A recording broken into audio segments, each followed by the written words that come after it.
সুযোগ থাকবে। কি বলেন, ঠিক কিনা? কিন্তু চেষ্টাই করলাম না।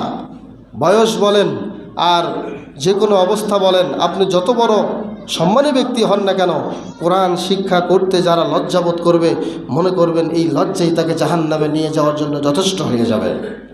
এই কোরআন শিখতে যারা লজ্জাবোধ করবে, এই লজ্জাতে আল্লাহর কোনো উপকার নাই, নিজের ধ্বংস ছাড়া আল্লাহ রব্বুল আলামিনের সামনে এই লজ্জা করে কোনো ফায়দা পাওয়া যাবে না। আসুন আমরা কোরআনটা পড়ি, কোরআনটা বুঝি এবং নিজের জীবনের সাথে সাজাই, কোরআনটা ধীরে ধীরে তেলাওয়াত করি।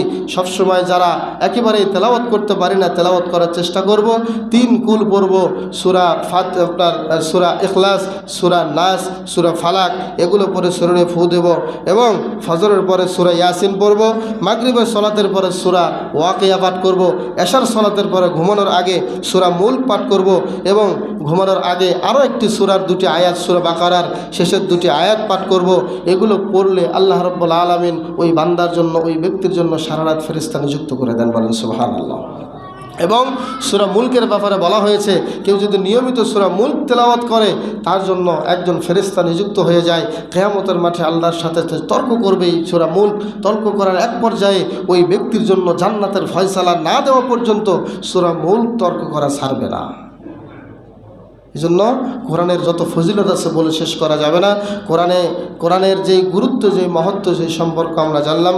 আসুন আল্লাহ রাব্বুল আলামিন আমাদেরকে আমল করার তৌফিক দান করুক। সকলে পড়ে আমিন। হাযা মা ইনদি ওয়াল ইলমু ইনদাল্লাহ আলাইহি।